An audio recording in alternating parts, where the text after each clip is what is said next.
বড় বড় শিল্প প্রতিষ্ঠানের মালিকের ছেলে। তো সে যদি এসে দেখে যে তার ছেলে 20-30 জন যে ওয়াশরুম ইউজ করে সেটা ক্লিন করতেছে, তার ছেলে ডাস্টবিনে ময়লা ফেলতেছে, তাহলে সে তখন আর মাদ্রাসার প্রতি তার একটা নেগেটিভ কনসেপ্ট আসবে যে মাদ্রাসায় ভর্তি করা মানে এই হয়। ছোট্ট একটা বাচ্চার পানি পড়া নেওয়ার জন্য, বাচ্চাটা মানে বসে বসে খেলতেছে, তার বাবা তাকে কোলে নিয়ে মানুষকে পানি পড়া দিচ্ছে, পুরা মানুষ লাইন ধরে পানি পড়া নিচ্ছে। কেন? এই বাচ্চা ফু দিলে নাকি তার সবকিছু কবুল হয়ে যাচ্ছে। মনের না কথাগুলো বলতে পারা, জীবনের স্মৃতিগুলো ধরতে পারা, মনের না কথাগুলো বলতে পারা, জীবনের স্মৃতিগুলো ধরতে পারা, দুঃখ ব্যথা হাসি আনন্দ ভাগ করে নাও অল্প, জীবনের গল্প, জীবনের গল্প, জীবনের গল্প। সুপ্রিয় দর্শক, আসসালামু আলাইকুম ওয়া রাহমাতুল্লাহি ওয়া বারাকাতুহু। কাছে কিংবা দূরে, দেশ এবং প্রবাস, যে যেখান থেকে যুক্ত হয়ে দেখছেন রূপ বাংলাদেশ নিবেদিত জীবনের গল্প, স্পন্সরশিপে রয়েছে মালাভিস। সুন্দর এই আয়োজনকে ঘিরে আপনাদেরকে জীবনের গল্প শোনাতে আসেন বাংলাদেশের বুকে যারা সফলতার শীর্ষে অবস্থান করছেন। বিভিন্ন ক্যাটাগরির মানুষ তারা, কেউ শিল্পী, কেউ গায়ক, কেউ শিক্ষাবিদ, কেউ ব্যবসায়ী, কেউ আলেমে দ্বীন। এই মানুষগুলোর জীবন থেকে গল্পগুলো আমরা শুনি, অনুপ্রাণিত হই এবং নিজেদের জীবনটাকে সুন্দরভাবে মেলে ধরবার জন্য চেষ্টা করি। আজকে স্টুডিওতে আমন্ত্রণ জানিয়েছি বিশিষ্ট আলেমে দ্বীন, ইসলামী শিক্ষাবিদ, ইসলামিক স্কলার্স মাওলানা আজিজ আল কায়সার, খতিব টোলারবাগ কেন্দ্রীয় জামে মসজিদ, মিরপুর, ঢাকা। আসসালামু আলাইকুম রহমতুল্লাহ। ওয়ালাইকুম আসসালাম রহমতুল্লাহ বারাকাতুহু। কেমন আছেন? আলহামদুলিল্লাহ ভালো আছি, আপনি কেমন আছেন? আলহামদুলিল্লাহ, আমিও ভালো আছি। জীবন তো একটা সময়, একটা পরিধি, একটা ব্যাপ্তি। তো এই জীবনের মানুষের সফলতার পেছনে যাওয়ার জন্য বা বড় হওয়ার পেছনে একটা ব্যাপ্তিকাল আপনাকে পার করে আসতে হয়েছে। সেই গল্পগুলো আজকে রূপ বাংলাদেশ এই আয়োজন করেছে, আপনার কেমন লাগছে? আলহামদুলিল্লাহ, খুব সুন্দর একটা অনুষ্ঠান। আসলে এটা দেখে আসলে একজন আরেকজন থেকে অনুপ্রাণিত হতে পারবে এবং জীবনের বিভিন্ন শিক্ষা বিষয়গুলো আমরা শেয়ার করতে পারবো। অনুষ্ঠানটা দারুণ, চমৎকার ইনশাল্লাহ। আপনি যদি পারিবারিক জীবন সম্পর্কে, আমি জানি কয় ভাই বোন, আব্বা মা আছেন কিনা, বিয়ে শাদী, সন্তানাদি? আমার আম্মা জীবিত আছেন, আব্বা ইন্তেকাল করেছেন 2-3 বছর আগে। এক বোন আছে, আর আমার স্ত্রী, সন্তান আছে, মেয়ে আছে, এই। আর শিক্ষা জীবনে কোথায় কোথায় ছিলেন, কোথায় পড়াশোনা করেছেন? শিক্ষা জীবনটা আসলে প্রথমে তো স্কুলে পড়েছিলাম, ছোটোকালে যখন ছিলাম গ্রামে। প্রাথমিক লেভেলে স্কুলও পড়া হয়েছে, স্কুলে প্রায় আপনার ক্লাস 4 পর্যন্ত পড়াশোনা করা হয়েছে। এরপরে আব্বা ঢাকায় নিয়ে এসে ভর্তি করিয়ে দেন হাফেজ বা এলমে দিনে আলেম হওয়ার জন্য। তারপরে ঢাকাতে শুরু হয়, সর্বপ্রথম ভর্তি করা হয়েছিলাম আপনার টিকাটুলি মাদ্রাসায়। সেখান থেকে কিছুদিন পরে তারপর ধানমন্ডি সোবহানবাগ মসজিদ মাদ্রাসা কমপ্লেক্সে সেখানে পড়াশোনা করা হয় এবং সেখানেই আমি হাফেজ হই আর কি, হিফজ শেষ করি। এটা কত সালে এবং বাবা কত সালে মারা গেলেন? আমি তো হিফজ শেষ করছি 2005 সালে আর কি, আমাদেরকে পাগড়ি দেওয়া হয়েছিল, সনদ দেওয়া হয়েছিল। 2006 সালে মাদ্রাসা থেকে আর কি বিদায় নিই, কিছু শুনানি ছিল তো। আর আমার আব্বা ইন্তেকাল করেছেন প্রায় 3-4 বছর হয়ে গেছে আনুমানিক। উনি, তার মানে আপনি বাবার যে আশা আকাঙ্ক্ষাটা ছিল ছেলে হিফজ করবে একটা অবস্থান, আলহামদুলিল্লাহ সেটা তিনি দেখে যেতে পেরেছেন। আলহামদুলিল্লাহ তিনি দেখেছেন যে আমি পড়াশোনা শেষ করে মসজিদ মাদ্রাসার খেদমতে জড়িত হয়েছি, এটাও তিনি দেখেছেন। আলহামদুলিল্লাহ আলহামদুলিল্লাহ। এখন যে আমাদের একটা বৈষম্য চলে, অর্থাৎ যারা ইসলামকে ওন করে, ইসলামকে ভালোবাসে, তাদের ভেতরেও এই যে একা মানে আল্লাহ রাসূলের হাদিস হলো তোমরা 3 জনও কোথাও বের হলে একজনকে নেতা মানো। এই জায়গায় আমরা দেখতে পাই যে অন্তত মানে নেতার জায়গায় বিভিন্ন দলে আমরা বিভক্ত হয়ে যাচ্ছি। এটি আসলে কেন? আসলে বিভিন্ন দল হয়ে যাওয়াটা ইখতিলাফ তো অনেক আগের থেকে ছিল, কিন্তু আমাদের দেশের ইখতিলাফটা একবার বেশি। আগে আমরা দেখলাম যে ফোকায়ে কেরামরা যে ইখতিলাফগুলো করতো, একজন আরেকজনকে জবাব দিত কোরআন হাদিসের ভাষায়। আর আমাদের দেশে আমরা যে দল ইখতিলাফ, এটা আমরা করতেছি আপনার কোরআন হাদিসের ভাষা ছাড়া উল্টা ব্যক্তি আক্রমণ কেন্দ্রিক। আমাদের দেশে তো অনেকগুলো দল, যেটা আপনি জানেন যে গোটা বিশ্বের যদি আপনি দেখেন, মিডল ইস্ট দেখেন বা বিভিন্ন অন্যান্য রাষ্ট্রে কিন্তু এত ইখতিলাফ, এত দল নাই, থাকলেও কিন্তু তাদের মধ্যে এত কাদা ছোড়াছুড়ি নেই। কিন্তু আমাদের বাংলাদেশের মধ্যে তো প্রচুর ইখতিলাফ, এবং ছোট বিষয়কেও আপনার তিলকে তাল করে ফেলা হয়, আবার বড় বিষয়গুলোকে আমরা কিছুই মনে করি না। অনেক ক্ষেত্রে দেখা যায় শিরক বিদআতকে আমরা কিছুই মনে করছি না। আবার অনেক ক্ষেত্রে দেখা যাচ্ছে যে মসজিদে এক ভাই যদি আমিন আস্তে বা জোরে বলে, সেটা নিয়ে আমরা বিরাট গন্ডগোল হয়ে যাচ্ছে। মানে ইবাদত করতে গেলেও আমাদের মধ্যে অনেক ফিতনা হয়ে যাচ্ছে, অথচ ইবাদত ছাড়াই কিন্তু বেশিরভাগ মানুষ সময় কাটাচ্ছে। তো এটার আসলে আমাদের মধ্যে যেই সিস্টেমেটিক্যালি এটা হয়ে আসছে, এই জন্য ইলমি ঘাটতি কম। এলেমের চর্চা, কোরআন হাদিসের জ্ঞান যার ভিতরে যত বেশি, সে কিন্তু তত বেশি নীরব থাকে এবং তার জবাবটা কোরআন হাদিস ভিত্তিক হয়। আর যাদের ভিতরে ইলম এবং কোরআন হাদিসের জ্ঞান কম, তাদের জবাবটা আসে ব্যক্তিকেন্দ্রিক এবং তার মাথা থেকে আসে। কিন্তু জ্ঞানীরা, যেমন আমরা যেটা ইমাম আবু হানিফা রাহিমাহুল্লাহ, ইমাম মালিক রাহিমাহুল্লাহ, ইমাম শাফি রহমতুল্লাহ, ওনাদের এক একজনের মাসালা পুরো একবারে দা কুমড়ার মতো। যখন মাসালাগুলো সাজানো হয়, উনি বলছে যে এইটা রাইট, উনি বলছে না ওইটা রাইট, মনে হচ্ছে দুজন ঝগড়া করতেছে। আসলে কিন্তু ঝগড়া কিছু নেই, প্রত্যেকের ভাষা ছিল কোরআন এবং হাদিস। উনিও রাইট, উনিও রাইট। জাস্ট কোন হাদিসটা রসুল আগে আমল করতেন, কোন হাদিসটা রসুল পরে আমল করতেন, কিংবা কোন হাদিসটা রসুল জীবনে বেশিরভাগ সময় করছেন, বা কিংবা কোন হাদিসটা রসুল জীবনে কখনো কখনো করছেন, কখনো কখনো ছেড়ে দিয়েছেন। তো এই ইখতলাফগুলো কিয়ামত পর্যন্ত থাকবে। আর এই ইখতলাফ থাকাতেই ইলমি চর্চাটা আরও বেড়ে যায়। যে এটা আসলে সঠিক কিনা আমি একটু দেখি। কিন্তু আমরা কিতাব না দেখে আমরা কাদা ছোড়াছুড়ি, এবং আমাদের দেশে অনেক মানহাস বা অনেক পীর বা অনেক দরবার। সবচেয়ে দুঃখজনক হলো আমাদের দেশে দল থাকতো সমস্যা নেই, বৈষম্য থাকতো সমস্যা নেই, কিন্তু বেশিরভাগ হলো আপনার শিরক বেদাত মাজার, এবং যেগুলো ইসলামের সাথে কোনো সম্পর্ক নেই। একটু আগে দেখলাম যে ছোট্ট একটা বাচ্চার পানি পড়া নেওয়ার জন্য, বাচ্চাটা মানে বসে বসে খেলতেছে, তার বাবা তাকে কোলে নিয়ে মানুষকে পানি পড়া দিচ্ছে, পুরা মানুষ লাইন ধরে পানি পড়া নিচ্ছে। কেন? এই বাচ্চা ফু দিলে নাকি তার সবকিছু কবুল হয়ে যাচ্ছে। এটা হলো এলিমের আসলে ইলমি ঘাটতি। এবং এই পার্সেন্টটা অনেক বেশি, প্রায় 30% লোক কিন্তু এরকম ভাষা জ্ঞান।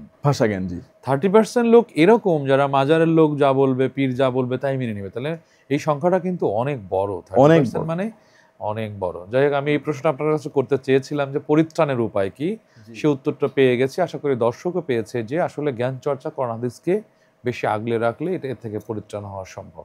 জি অবশ্যই। আপনার কাছে জানতে চাই যে জীবনের তো গল্প থাকবেই, সেই গল্পের ভেতরে আপনার এই সফলতার পেছনে কিছু মানুষ তো সবসময় বরাবরই হয়তো কষ্ট দেয় অথবা স্ট্রাগল করে আসতে হয়। এই পড়তে গিয়ে অনেক কষ্ট, অনেক সময় রাত জাগা, ফজরে উঠা, এই কাজগুলো আপনার কাছে কেমন মনে হয়েছিল? না আসলে যখন এটা তো আমাদেরকে যখন আব্বা যখন মাদ্রাসায় ভর্তি করালেন, হঠাৎ করে গ্রাম থেকে, বাসা থেকে মাদ্রাসায়, বোর্ডিংয়ে, একবারে নিজের প্লেটটাও নিজে ধুইতে হবে। বোর্ডিংয়ে গিয়ে সিরিয়াল দিয়ে খানা তুলতাম, তারপর আপনার বেডিং করা, মশারি টাঙানো, নিজের কাপড় ধোয়া থেকে শুরু করে সব কিছুই। তখন আপনার বয়স? তখন 8-9 বছর বয়স। তো এটা আমাদের জন্য অনেক চ্যালেঞ্জিং ছিল, অনেক কষ্টকর ছিল। তবে কেমন জানি আল্লাহ তাআলা সব কিছু সহায় দিছে আর কি, সব কিছু সহ্যের মধ্যেই ছিল। কিন্তু মাঝে মধ্যে পড়াশোনার আসলে তো আমাদেরকে ওস্তাদরা বলতেন, সবাই বলে যে ভালো কাজে শয়তানের ধোঁকা বেশি। যখন আমরা হিফজ পড়তাম, শয়তান অনেক ধোঁকা দিত যে কি পড়িস না, বাড়িতে চলে যা, এমন মনে হতো যে আমি পালায় চলে যাই। কারণ সব কিছু ডিসিপ্লিন। আপনার ফজরের 1 ঘন্টা আগে ঘুম থেকে উঠতে হতো, সেটা সবক শোনাতাম আমরা, রাতে যেটা মুখস্থ করতাম। এরপরে ফজরের পর থেকে আবার ক্লাস 9টা-10টা পর্যন্ত, এরপরে একটু রেস্ট, আবার দুপুরের পর থেকে ক্লাস। শুধু আমাদের এন্টারটেনমেন্ট ছিল আসর থেকে মাগরিব, আবার মাগরিবের পরে ক্লাস, আবার এসব পরে আবার ক্লাস। তো ক্লাস টু ক্লাস। আর এই ক্লাস এরকম পরিশ্রম না করলে কিন্তু কোরআন শরীফ মুখস্থ করাটাও সো টাফ, কারণ এটা একটা কন্টিনিউ ট্রেনিং। প্রথম তো অনেক কষ্ট হয়েছিল, এবং মাঝে মধ্যে তো একটা বাচ্চা মানুষ, তাদের মনে অনেক সময় অনেক ঘোরাফেরা, এটা আলহামদুলিল্লাহ যতটুকু হইতো। কিন্তু আমাদের ওস্তাদরা চেষ্টা করতেন নাকি আমাদেরকে হাফেজ কীভাবে করানো যায়। তবে শয়তানের ধোকায় পড়ে অনেক সময় মনে হতো যে না পড়ি, চলে যাই, বাসায় চলে যাই, কিংবা মাদ্রাসায় আর না পড়ি, এরকম মনে হইতো।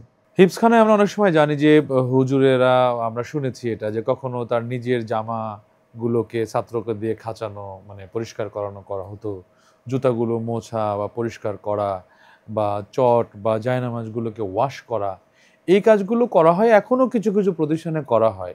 আমার প্রশ্ন হচ্ছে যে এটা আসলে কেন করা হয়, কোন কনসেপ্ট থেকে এই কাজগুলো করা হয়? আসলে এই কাজগুলো তখনই ছাত্ররা করতে বাধ্য হয় যখন একটা মাদ্রাসার কমিটির ম্যানেজমেন্টের এই বিষয়গুলো দৃষ্টিকটু না থাকে। যেমন কমিটি, আমরা যে মাদ্রাসায় পড়ছিলাম ধানমন্ডি সোহানবাগ, এটা কিন্তু একটা বিআইপি এলাকায় বড় একটা মাদ্রাসা। এখানে টাকা পয়সার কোনো অভাব ছিল না, খাবার দাবার অভাব ছিল না। এখানে কমিটির ম্যানেজমেন্টে আমি মনে করি, এটা এখন মনে হচ্ছে, তখন তো আমরা বুঝতাম না, আমাদের ডিউটি ছিল যে আজকে ও টয়লেট ওয়াশ করবে, কালকে ও ডাস্টবিনে ময়লা ফেলবে, পরের দিন সে ফ্লোর পরিষ্কার করবে।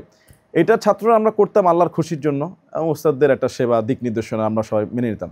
কিন্তু কমিটির যারা বর্তমানে আপডেট হয়েছে অনেক মাদ্রাসায়, বা পরিচালক বা মাদ্রাসার দায়িত্বশীল যারা, তাদের উচিত ছিল যে 2টা লোক এক্সট্রা পয়সা দিয়ে রেখে ছাত্ররা যেন কোনো ময়লা না ফেলতে হয়, ওয়াশরুম ধোয়ার টেনশন যেন তার জন্য না থাকে, এবং খাবার খাওয়ার পরে পুরো ফ্লোর পরিষ্কার করার যেন তার টেনশন না থাকে, সেখানে শুধু পড়বে, সে রিল্যাক্সে পড়বে, ঘুরবে।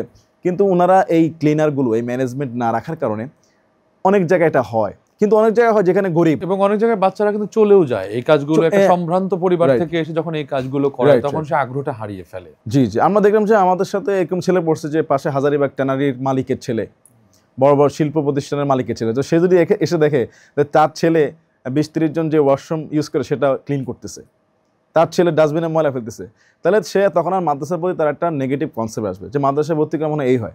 কিন্তু আলহামদুলিল্লাহ বর্তমানে এত মডেল এবং আপডেট মাদ্রাসা বের হয়েছে, আপনার তো নিজের প্লেটটাও ধোয়া লাগবে না, এমনও মাদ্রাসা আছে। প্রতি খাবারের পরে দুধ দেওয়া, তার নিজের পোশাকটা পর্যন্ত অন্যরা ধুয়ে দেয়, বর্তমানে কিন্তু এরকম মাদ্রাসা বের হয়েছে। এবং বর্তমানে গার্ডিয়ানরা এগুলি দেখে তাদের যারা স্মার্ট, যারা হ্যাঁ কিছু মাদ্রাসায় কাজ করতে হয়, যারা মানে গরিব। আমি এটা নেগেটিভ হিসেবে দেখছি না, আমি নেগেটিভ হিসেবে দেখছি না কেন, আমি যখন কাতারে গেলাম তখন কাতারের যিনি ইন্টেলিজেন্সের প্রধান, তিনি দেখলাম মসজিদের জুতাগুলো নিজে মানে মুসল্লিদের জুতাগুলো জোড়া জোড়া করে গুছিয়ে রাখছে। তার বাসায় আমার দাওয়াত ছিল, তাকে প্রশ্ন করা হলে সে বলে যে আমি হচ্ছে গোয়েন্দা বিভাগের প্রধান, আমার ভেতরে অহংকার তৈরি হয়, যে কারণে আমি জুতাগুলো গুছিয়ে রাখি যেন আমার ভেতরে অহংকার তৈরি না হয়। আমি এটাকে এভাবেই দেখি যে একটা বাচ্চা যেন একদম কাদা মাটি হয়ে যেতে পারে, সে ওয়াশরুম পরিষ্কার করা মানেই, আমার মনে আছে এই আপনার ধানমন্ডির কথা যেটা আপনি বলেছেন, এখানে আমি নাম বলছি না, আমার খুব স্পষ্ট মনে আছে একজন বড় ব্যাংকার, সে আমার মামাতো ভাই সেখানে গেল একটা মানে চিরকুট নিয়ে চাকরির জন্য, তো তাকে প্রশ্ন করলো আমার সামনেই, আমাকে সকাল 7টায় বলেছে, আমি 7টায় প্রবেশ করেছি, কিন্তু সে আসতে 9টা বেজে গেছে। তো তাকে প্রথমে প্রশ্ন করলো আপনি কি জীবনে কখনো ওয়াশরুম পরিষ্কার করেছেন? তো বললো যে না। তো বললো যে আমি আপনাকে চাকরি দিতে পারবো না, কারণ দেখেন আমি তারেকের চাকরির জন্য না, আমি তাকে আমন্ত্রণ জানিয়েছি, ঠিক টাইমে এসে চলে এসছে। কারণ এদেশের ইসলামটা শেখায় যে আপনার ওয়াশরুম করা, আপনার ডিসিপ্লিন করা, টাইম ম্যানেজমেন্ট করা, এইগুলো যদি না পারেন আপনি মানে বড় কিছু হতে পারবেন না। আমি এটা পজিটিভলি দেখি এই জন্য যে আসলে ওদেরকে ডিসিপ্লিনে আনা, একটা ওয়াশরুম পরিষ্কার করা, খাবার প্লেটগুলো পরিষ্কার করা, এটা কি ওকে মাটির মানুষ করার জন্য এটা করা হয়, নাকি আপনি যেটা বললেন অনেক সময় ম্যানেজমেন্টের কারণে করা হয়? আসলে এটা একটা ট্রেনিং, দুটো জিনিস এখানে দুটোই হয়। একটা হলো কিছু কাজ ম্যানেজমেন্টও করতে পারে, আবার কিছু সময় আমাদেরকে ট্রেনিং, যাতে আমি বড় হয়ে যেন পর নির্ভরশীল যেন না হই, এবং আমাদেরকে এটা সুন্দর হাতে কলমে এবং আমরা ওটা আনন্দে পেতাম। যেমন আমরা লাইন ধরে খানা তুলতাম, আমরা লাইন ধরে বসে খাবার খেতাম, একসাথে দস্তখানায় বসে। আমাদের দস্তখানা একদিন না বিছাইলে আরেকজন বলতাম এই দস্তখানা বিছাও নাই কেন। এই যে ছোটোকাল থেকে নবীর সুন্নাহ, দস্তখানা ছাড়া খাওয়া যাবে না, নিজের দস্তখানা নিজেরা বিছাতাম, ময়লা হলে নিজেরটা নিজে পরিষ্কার করতাম, নিজের বিছানা নিজে গুছাতাম। এখন দেখেন এই ট্রেনিং যদি না থাকতো, বর্তমানে কিন্তু স্কুল কলেজ ইউনিভার্সিটি পাস নিজের মশারিটা টাঙাতে পারে না, খাবার খেয়ে যে ভাত পড়ে যাচ্ছে বা প্লেটটা ধুবে সেই মন মানসিকতা নাই, এবং বাবা মার সাথে খুবই দুর্ব্যবহার করে, তারা অনেক কষ্ট দেয়। কিন্তু সিচুয়েশন তো এমন হবে যে আমাকে একাও 10 দিন থাকতে হতে পারে, একাও রান্না করতে হতে পারে। তা আমরা আলহামদুলিল্লাহ মাদ্রাসার ছাত্র যারা, আপনি নিশ্চয়ই এই লাইনে দেখেছেন, তারা অলরাউন্ডার, নিজের তরকারি রান্না করা, ডিম ভাজি করা, ভাত রান্না করা, নিজেরটা নিজে করা, সব কিছুর ক্ষেত্রে মাদ্রাসার বোর্ডিংয়ের যা ছাত্ররা 8-9 বছর বয়সে তারা কিন্তু একবারে পাক্কা হয়ে যায়। জি ইনশাল্লাহ আমরা আরো কিছু কথা শুনবো, তার আগে একটু বিরতিতে যাব। প্রিয় দর্শক, আপনারা দেখছেন রোব বাংলাদেশ নিবেদিত জীবনের গল্প। আমাদের এই আজকের পর্বে অতিথি হিসেবে আসছেন বিশেষ ইসলামিক চিন্তাবিদ আজিজ আল কায়সার। আমরা তার কাছে কথা শুনছিলাম, আরো কিছু কথা শুনবো, তার আগে নিচ্ছি ছোট্ট একটি বিরতি, আমাদের সঙ্গে থাকবেন।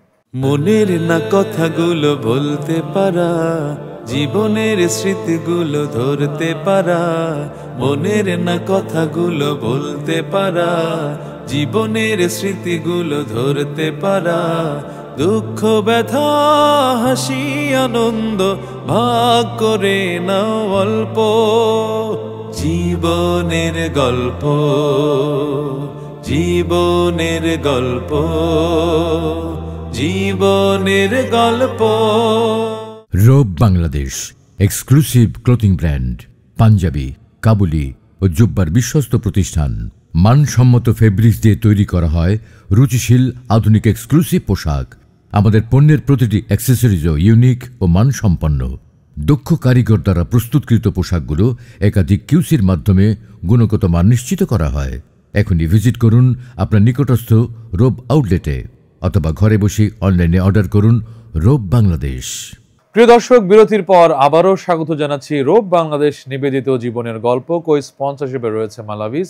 আজকের এই আয়োজনে আমাদের জীবনের গল্প শোনাচ্ছেন বিশিষ্ট ইসলামিক চিন্তাবিদ মাওলানা আজিজ আল কায়সার, খতিব টোলারবাগ কেন্দ্রীয় জামে মসজিদ, মিরপুর, ঢাকা। আমরা আবারও আপনার গল্পের কাছে আসতে চাই। সেটা হলো যে অনেক মাদ্রাসা হিফজখানায় দেখা যায় একটা বাচ্চা যখন 25 পারা 30 মানে 27 পারা কমপ্লিট করে ফেলেছে, এই মুহূর্তে ওই প্রতিষ্ঠানের প্রধান হয়তো কোনো কারণে তার চাকরিচ্যুত হয় বা সে চলে যায়, নতুন একজন যখনকে নিয়ে আসা হয়, বিশেষ করে আমিও হিফজ মাদ্রাসা আমার পরিচালনা করি, তো এই কারণে আমি জানি। তো নতুন একজন শিক্ষক আসলে হুট করেই বলে ফেলে উনি যা পড়িয়েছেন সব ভুল ছিল। তো এইটা আসলে কোন জায়গা থেকে, মানে আমি কয়েকটা প্রতিষ্ঠানে দেখেছি এই প্রবলেমটা একটা মেজর ইস্যু হয়। তো আপনার পূর্বের যেই শিক্ষক ছিল তাকে সম্মান দিয়ে শ্রদ্ধা দিয়ে কথা না বলে পুরো নেগেটিভ বলে সেই ছাত্রটাকে অনেক সময় মানে হতাশ করে দেয়, এটা কেন হয় এটা বলেন তো, কারণটা আসলে কি? আসলে এরকম ফেস আমাদের সাথে তেমন ঘটে নাই, তারপর আপনি যেটা বলছেন আমার অভিজ্ঞতা থেকে শেয়ার করি। এখানে এমন হতে পারে যে অনেক সময় নতুন যে ওস্তাদ হয়তো তার পড়া শোনার পরে হয়তো মনে হচ্ছে তার কাছে যে এই পড়াটা আর একটু সহি হলে ভালো হতো, তখন এটাকে উনি চেষ্টা করতে পারে, কিন্তু হুট করে আগে একজন শিক্ষককে অভিযোগ করাটা ঠিক না। আবার অনেক সময় এরকম হয় যে একটা ছাত্র যখন নতুন একজন ওস্তাদের কাছে আসে তখন তাকে ধরে যে তুমি এখানে পড়ো ওখানে পড়ো, যদি না পারে তাহলে ভাবে যে সে কী মুখস্থ করলো, সবই তো ভুলে আছে, তখন সে একটা ব্লেম দিয়ে দেয়, নতুন করে আবার সেট আপ করতে চায়। কিন্তু আসলে সরাসরি ব্লেম না করে যদি তাকে আস্তে আস্তে আবার রিকভারি করা যায়, এবং তার অনেক সময় এটা বললে ছাত্রের মন ভেঙে যায়, গার্ডিয়ানের মন ভেঙে যায়, তাহলে হ্যাঁ আমার ছেলে কী পড়লো 27 পারা মুখস্থ করে ফেলে সব ভুল। আসলে কিন্তু সব ভুল না, একটা ছেলে না পারলে তো 27 পারা মুখস্থ করে না, এটা প্রোনাউন্সিয়েশন না হলে তো সে সামনে আগাইতে পারে না, যে পারে না সে তো আটকায় থাকে, আর যে পারে সে সামনে আগায়। তো এটা টিচার্স কোয়ালিটি ভেদে এক একজনের দৃষ্টিকোণ এক এক রকম। দেখা গেছে তারপরে যদি তার থেকে যদি একটু লো কোয়ালিটি টিচার আসে সেরকম অনেক ভালো মাশাআল্লাহ তুমি তো অনেক আগে গেছো। আবার দেখা গেছে ওই টিচারের কাছে এই টিচার যদি একটু ভালো কোয়ালিটি হয় তার কাছে এটা ভালো মনে হতে পারে। উদার চিন্তা যদি থাকে তাহলে বাচ্চাটাকে আসলে উৎসাহ দিয়ে কারেকশনগুলো করা যায়, কিন্তু অনেকেই এসে নিজেকে স্টাবলিশ করতে চায়, জাহির করতে গিয়ে তখন এই প্রবলেমগুলো হয় আর কি। জি জাযাকাল্লাহ, অনেক সুন্দর করে বলছেন। আপনি তো হিপস করেছেন, এরপরে জেনারেল পড়েছেন। জি তো হিপস পড়ে মানে যেখানে আপনি কোরআনের হাফেজ বা ইসলামিক মৌলিক বিষয়গুলো জেনে আবার দুনিয়াবি জেনারেল শিক্ষার দিকে গেলেন কেন? দেখুন, আমি হিপস পড়ার পরে আলিয়াতে পড়াশোনা করেছি, দাখিল, আলেম, ফাজিল, কামিল। পাশাপাশি আমি ইউনিভার্সিটিতে অ্যাডমিশন টেস্ট দিয়েছিলাম, তো সেখানে আমি জগন্নাথ ইউনিভার্সিটিতে আপনার 34তম হয়েছিলাম। সেই গ্রুপে প্রায় আপনার 60-62 হাজার পরীক্ষার্থী অ্যাডমিশন দিয়েছিল, তো সেখানে আপনার 500 সিট ছিল আর কি, তার মধ্যে আমি আলহামদুলিল্লাহ চান্স পেয়েছিলাম। তো ম্যাস কমিউনিকেশন অ্যান্ড জার্নালিজমের উপর আমি অনার্স করেছিলাম। তো ওখানে তো দুনিয়াবি শিক্ষাটা আসলে আমি তখন ভেবেছিলাম যে আমি তো মাদ্রাসায় কন্টিনিউ ছিলাম, পাশাপাশি ইউনিভার্সিটিতে এই সুযোগটা চলে আসে। তখন আমি ভাবলাম যে ইউনিভার্সিটির পরে আমার লাভটা হচ্ছে কি বা হবে কি। তখন আমি দেখলাম যে পরবর্তীতে অ্যান্সার আল্লাহ আমাকে দিয়েছে, যে আল্লাহ আমাকে এখানে আনলো কেন, আমি তো মাদ্রাসায় পড়তেছি, আবার এই সাইডে এটা দরকার কী ছিল, আবার তাও আবার ম্যাস কমিউনিকেশন জার্নালিজম, এটা ইসলামিক স্টাডিজ হলে হইতো, আরবি বিভাগ হলে হতো, কিন্তু আমি এই সাবজেক্টটা পেয়ে যাই। তো কী জন্য নেই এটা, যখন আমি ওখানে যে মেরিট লিস্টে আসি বা আমাদের যখন সাবজেক্ট দেওয়া হয় তখন বলা হয় তুমি যে লিস্টে আসো এই সাবজেক্টটা পাবা, কারণ এটা ছিল খুব আকাঙ্ক্ষিত সাবজেক্ট, কারণ এটা খুবই উপরের লেভেলে না থাকলে সাবজেক্ট পাওয়া যায় না, আসলে খুব অল্প, মাত্র 34টা কি 50টা সিট ছিল। তো এখানে পড়ার পরে আমার এখন যেটা ফায়দা হলো যে আমার একটা এক্সপিরিয়েন্স হয়েছে যে ইউনিভার্সিটি লেভেলের টিচার্স এবং যারা স্টুডেন্ট তাদের ইসলাম সম্পর্কে কনসেপ্ট কী এবং তারা কি ধারণা করে। আমরা যখন ছিলাম এটা বিগত সরকারের আমলে, তো তারা দেখলাম যে খুবই, এবং তাদের পড়াশোনাগুলো কি, তো সেখান থেকে আসলে একটা পৃথিবীর সম্পর্ক একটা খোলাসা হয়ে যায় জেনারেল এবং মাদ্রাসা। তো দেখলাম যে ইসলামের প্রতি অনেক প্রফেসর আছে তাদের খুব ন্যারো মাইন্ড এবং ইসলামকে খুব তুচ্ছ তাচ্ছিল্য বলে তারা কথা বলে, এবং সেখানে কিছু পড়াশোনাও করানো হয়, যেমন ডারউইনের থিওরি, তারপর লিবিডো থিওরি, এরপরে ধর্মতত্ত্ব যেগুলো আছে সব বানোয়াট এবং শিরক।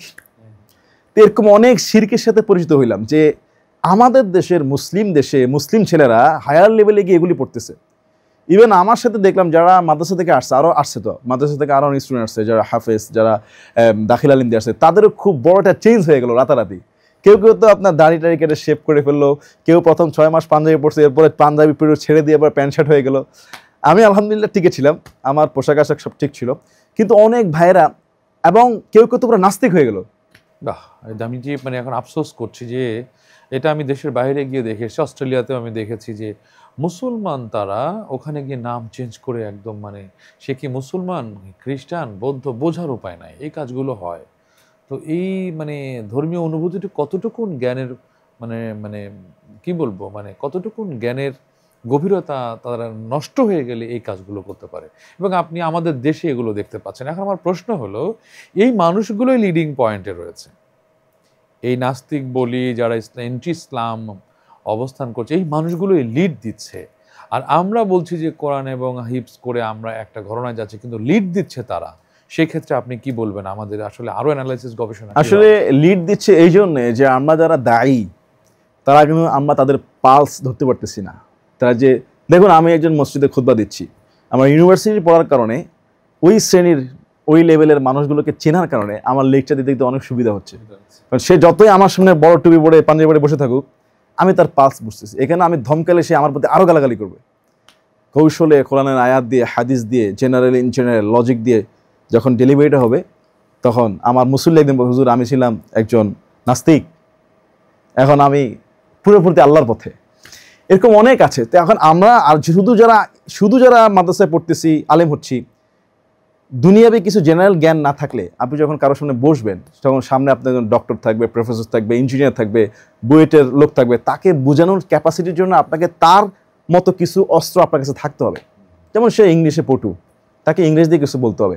সে কিছু বিজ্ঞানের ভাষা তার ভালো লাগে, তখন বিজ্ঞানের ভাষায় তাকে ইসলাম একটাকে ডেলিভারি দিতে হবে। নাহলে সে তো আপনাকে 2 আনার মূল্য দেবে না, কারণ সে তো এমনি ইসলামকে ভালোবাসে না। আলেম ওলামাদেরকে মনে করে এর খয়রাতি, কিন্তু আলেম ওলামাদের মধ্যেও যে ইসলামিক স্কলার আছে, তার যে সার্টিফিকেট গ্রাজুয়েশন আপনারটাও সেম। সো আপনার এখানে ইসলাম আছে, তার ভিতরে ইসলাম নাই, সে দুর্বল, আপনি দুর্বল নয়। জি জি জি। এই ক্ষেত্রে আমরা যারা দায়ী, মসজিদ মাদ্রাসা বা মাঠে ময়দানে কথা বলি, আমার মতে তাদের জেনারেল জ্ঞান সমান সমান থাকা উচিত। যেমন ইসলামের জ্ঞান আছে, ঠিক কলেজ ইউনিভার্সিটির জ্ঞানটাও তার পরিবেশে তার মাথায় থাকা উচিত। সেখানে কোন সেট আপ, কোন পরিবেশ, কি লেকচার, কি সিলেবাস, কি থিওরি, কি চিন্তাভাবনা, ইসলাম সম্পর্কে তারা কীভাবে। যদিও আমাদেরকে রাস্তায় খুব ভালো মানুষ, মসজিদে বড় সুফি, কিন্তু বাস্তবে কর্মক্ষেত্রে সে কি। চমৎকার বলেছেন। আমি একটা প্রশ্ন করতে চেয়েছিলাম, বাট উত্তরও চলে এসছে। এখন আমার প্রশ্ন হলো যে আপনি দায়ীর কথা বলেছেন, দায়ীর ব্যাপারে আমি যতদূর জানি যে অনেকেই হয়তো আলিম বা কেউ ফাজিল বা দাখিল, আবার কারো দাখিল পাশও নাই। এই মানুষগুলো এখন দায়ীর বেশ ধরে মানুষকে দিনের দাওয়াত দিয়ে যাচ্ছে। এর সংখ্যাটা আসলে কম নয়। আপনি তো মসজিদুল মুফাসসিরিনকে একটা পরিষদ আছে, আপনি হয়তো এটার সঙ্গে সম্পৃক্ত আছেন কিনা আমি জানি না। তো আমার মনে হয় যে এই ক্যাটাগরিটা বিন্যাসটা হওয়া দরকার। সবাই কি দায়ী হতে পারে যে এটা লেবাস ধরে দায়ী হয়ে যাবে? এই কাজটা কিন্তু হচ্ছে জন্য দায়ীর মাঠটা, এই পরিবেশটা কিছুটা হলেও ক্ষুণ্ণ হচ্ছে। আপনার অভিমত কি? কিছু না, বর্তমানে দায়ীদের যে মাঠ, পুরো মাঠটাই নষ্ট হয়ে গিয়েছে আমার মতে।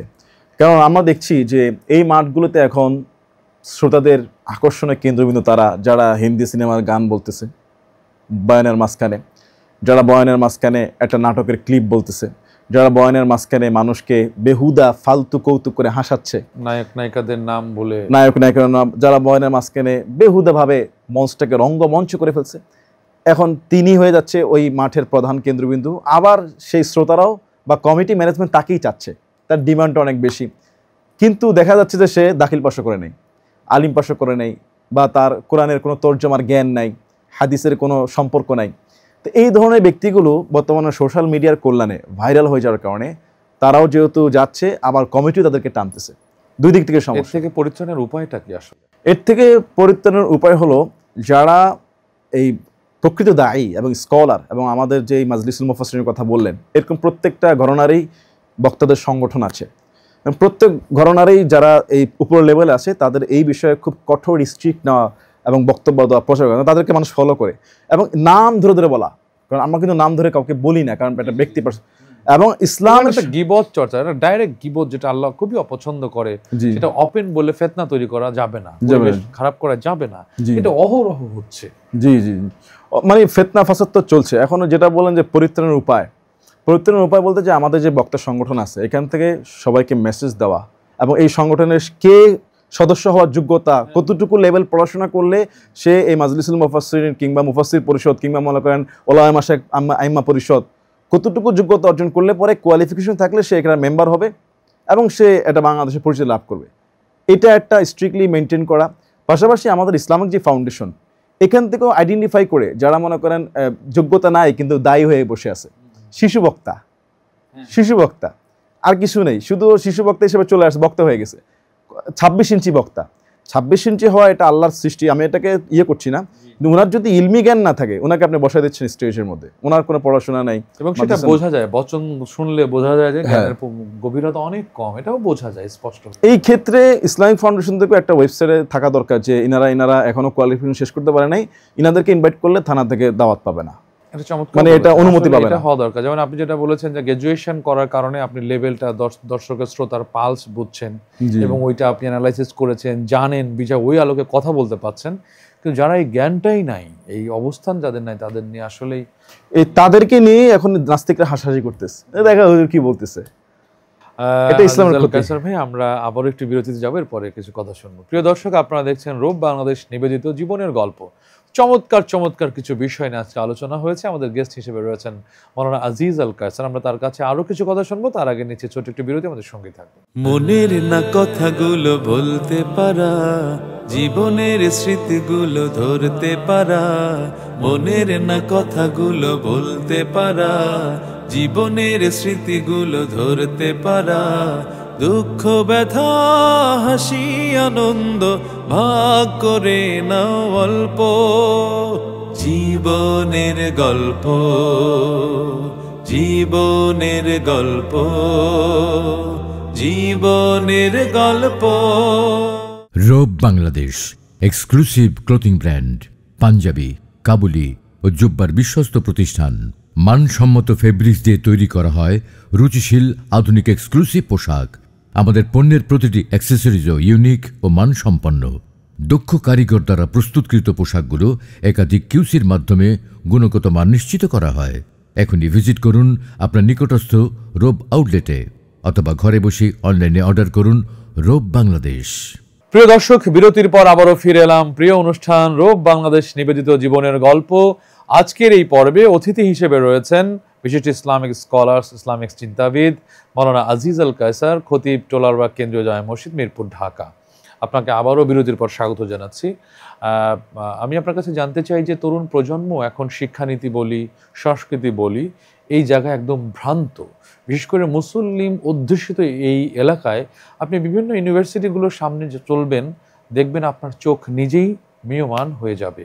তো এই যে পোশাক পরিচ্ছদের ব্যাপারে আমাদের প্রজন্মগুলো খুবই উদাসীন, এই গুনার পরিধিটা কেমন এবং আসলে ওদের জন্য করণীয়টা? আসলে বর্তমান তরুণ প্রজন্ম তারা যেভাবে মানে মুসলমান হওয়া সত্য, আপনি যেটা বললেন, লজ্জায় লেগে যায়। আমাদের মাদ্রাসার দিকে তাকান, আমরা কিন্তু ওস্তাদের সামনে টুপি ছাড়া হাঁটতে লজ্জাবোধ করতাম যখন ছাত্র ছিলাম, এখনও তো সম্ভব না। ওস্তাদকে দেখলে আমরা গায়ে খালি থাকলে পাঞ্জাবি গিয়ে দিয়ে ফেলতাম, রাস্তায় দেখলে সালাম দিতাম এবং ভয়ে অনেক সময় রাস্তা ছেড়ে দাঁড়ায় থাকতাম, রাস্তা চেঞ্জ করে ফেলতাম। ইউনিভার্সিটি লেভেলের স্টুডেন্টের মধ্যে এই আদব নাই, তারা উল্টো শিক্ষক পাশ দিয়ে আছে, সে সিগারেট খাচ্ছে। আবার শিক্ষকরাও তাদেরকে কন্ট্রোলে আনতে পারতেছেন না, বরং দিন দিন মনে করেন আমাদের এই ছেলেমেয়েরা এতটাই উশৃঙ্খল হয়ে যাচ্ছে যে শিক্ষকের যে মর্যাদাবোধ বা নিজের পিতামাতার যে মর্যাদাবোধ, নিজের বড় সিনিয়রদের যে মর্যাদাবোধ, এগুলো নেই। দেখলাম একজন মুরব্বী রিক্সাওয়ালা কালকে কমপ্লেন করছে যে ছেলেমেয়েরা আমার রিক্সায় উঠে আমাকে কখনো তুই করে, কখনো ভাড়া না বলে উঠে কম ভাড়া দেয়, কখনো মেয়েরা বাবা ছেলের বয়সী আমাকে মারতে আসে। অথচ সে ইউনিভার্সিটি স্টুডেন্ট।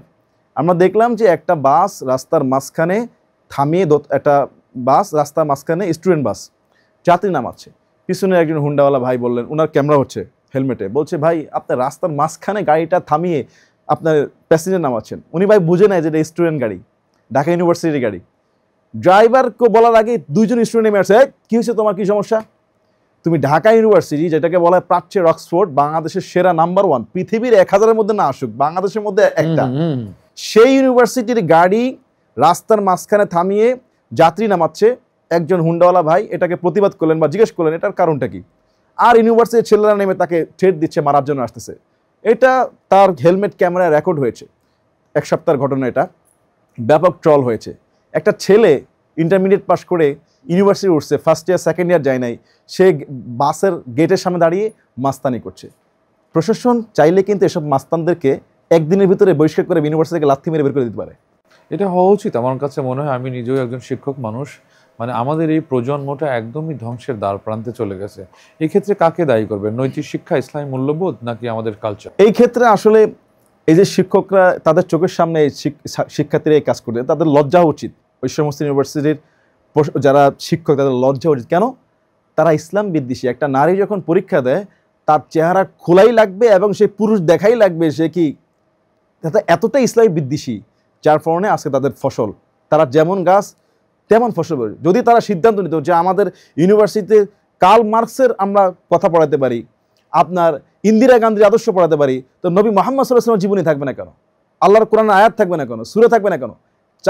আপনার চারটা বছর অনার্স, প্রতি বছরে আমাদের 2টা সেমিস্টার বা 3টা সেমিস্টার, কয়েকটা কোর্স, প্রায় আপনার 20-25টা কোর্স হয়। একটা কোর্স কি প্রতি বছর ইসলামিক সঙ্গে নৈতিক সংগতা রাখা যায় না?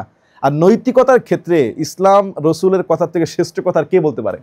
আত্মীয় স্বজনের হক, পিতামাতার হক, শিক্ষকের হক, বড়দের শ্রদ্ধা, ছোটদেরকে আদর, তারপর চলাফেরা, কথাবার্তা সব তো আছে।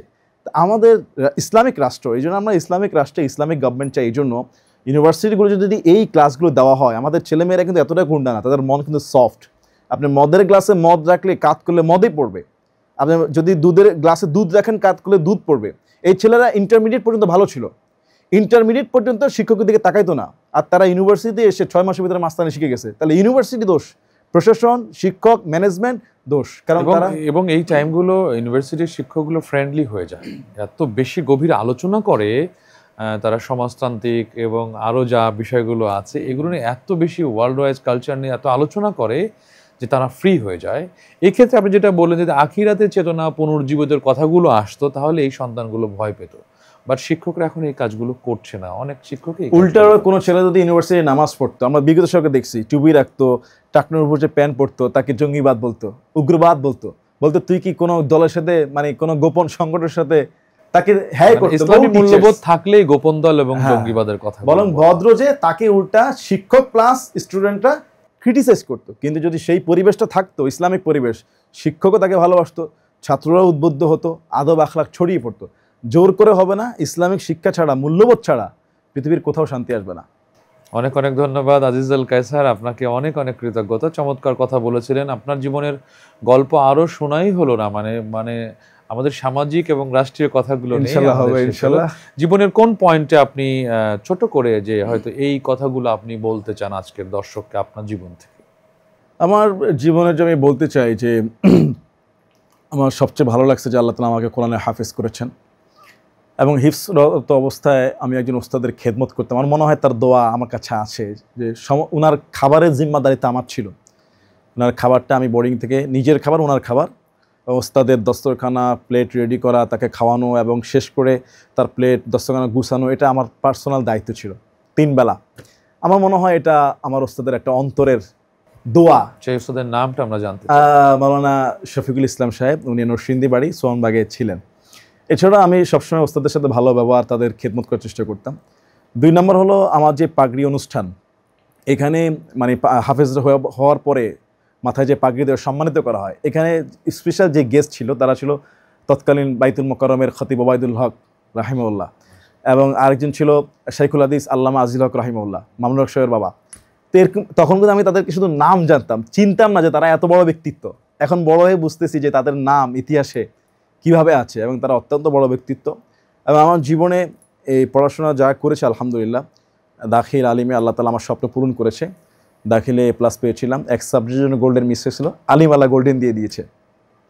আলিমে মানে সব অল সাবজেক্টে A+ এসেছিল।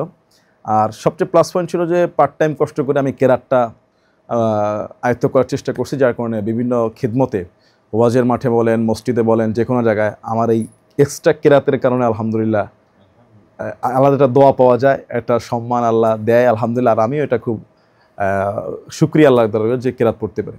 আসলে এই সব কিছু মিলে আলহামদুলিল্লাহ আল্লাহর কাছে অনেক কৃতজ্ঞতা, অনেক শুকরিয়া যে রব আমাকে তার পথে সামান্য হলো, আসলে পুরোপুরি তো আল্লাহর রাস্তা খুলে দিয়েছে, সামান্য হলো থাকার তৌফিক দিয়েছে। আলহামদুলিল্লাহ। সুরিয়ে সুর আল্লাহ আল্লাহ জি, রাব্বুল আলামিন যেটা তো আলহামদুলিল্লাহ আল্লাহ তাআলা তাকে আপনাকেও দিয়েছে অনেক, তার থেকে আলহামদুলিল্লাহ বেশি। আলহামদুলিল্লাহ দোয়া করি আল্লাহ আপনাকে আরো বাড়িয়ে দেখ, আমাদের জন্য দোয়া করবেন। আমিন। এই রোব হলো। বাংলাদেশ যে জীবনের গল্প এই সুন্দর আয়োজনটি করেছে এবং মানবিক কাজগুলো করছে, এটা আপনার কাছে কেমন মনে হয়? এবং আপনি রোবকে খুব কাছ থেকে চেনেন, জানেন, যারা ম্যানেজিং পরিষদের সঙ্গে রয়েছে এদেরকে আপনার খুব সখ্যতা, ঠিক আপনার মতো মানুষ আছে বা পরামর্শ দিচ্ছে জন্য এই কাজগুলো আরো সুন্দর হচ্ছে। রোবের জন্য আপনার কি বলার আছে? না, রোব বাংলাদেশ আসলে দিন দিন আরও আপডেট হচ্ছে এবং তারা ছড়িয়ে যাচ্ছে, খুব ভালো লাগছে। শুধু ব্যবসায়িক কেন্দ্রিক না থেকে মানবিক এবং সাহায্য খেতে শুরু করে, জানেন আসাদাকা ফাউন্ডেশন এটা তৈরি হয়েছে এবং আমরা দেখেছি যে ফেনী বন্যাতেও রোব বাংলাদেশ এগিয়ে ছিল, তাদের টিম চলে গেছে। আমরা শীতের সময় অনেক কিছু অনেক জেলাতে, কিছু করছে। তা আসলে বাংলাদেশে এটা খুবই ভালো একটা ব্যবসায়িক প্রতিষ্ঠান না শুধু, এটা একটা মানবিক প্রতিষ্ঠান, সামাজিক প্রতিষ্ঠান এবং পাশাপাশি ইসলামের অনেক খেদমত, সমাজের খেদমত, রাষ্ট্রের খেদমত করছে। আমি রোব বাংলাদেশের কল্যাণ কামনা করছি, আরও এগিয়ে যাক, দোয়া করি। আপনার জন্য অনেক অনেক দোয়া, মূল্যবান সময় দিয়ে স্টুডিওতে এসেছেন, সুন্দর কথা বলেছেন, আল্লাহর কাছে আপনার জন্য নেক কামনা করছি। প্রিয় দর্শক, এতক্ষণ যারা ছিলেন রোব বাংলাদেশ নিবেদিত জীবনের গল্প, কো স্পন্সরশিপে রয়েছে মালাবিস, আমাদের সঙ্গে ছিলেন বিশিষ্ট আলেমে দ্বীন, প্রখ্যাত ইসলামিক স্কলার্স আজিজ আল কায়সার, খতিব, টোলারবাগ কেন্দ্রীয় জামে মসজিদ, মিরপুর, ঢাকা। আগামী পর্বে আপনাদের সবাইকে সাথে পাবো সেই প্রত্যাশা নিয়ে আজকের মতো শেষ করছি। আল্লাহ আমাদের সবাইকে ভালো রাখুন, তার রহমতের চাদরে জড়িয়ে নিরাপদ রাখুন। আল্লাহ হাফেজ। Robe Bangladesh exclusive clothing brand, panjabi, kabuli ও জুব্বার বিশ্বস্ত প্রতিষ্ঠান। মানসম্মত ফেব্রিক্স দিয়ে তৈরি করা হয় রুচিশীল আধুনিক এক্সক্লুসিভ পোশাক। আমাদের পণ্যের প্রতিটি অ্যাক্সেসরিজও ইউনিক ও মানসম্পন্ন। দক্ষ কারিগর দ্বারা প্রস্তুতকৃত পোশাকগুলো একাধিক কিউসির মাধ্যমে গুণগত মান নিশ্চিত করা হয়। এখনই ভিজিট করুন আপনার নিকটস্থ রোব আউটলেটে অথবা ঘরে বসে অনলাইনে অর্ডার করুন রোব বাংলাদেশ। মনের না কথাগুলো বলতে পারা, জীবনের স্মৃতিগুলো ধরতে পারা। মনের না কথাগুলো বলতে পারা, জীবনের স্মৃতিগুলো ধরতে পারা। দুঃখ ব্যথা হাসি আনন্দ ভাগ করে নাও অল্প। জীবনের গল্প, জীবনের গল্প, জীবনের গল্প।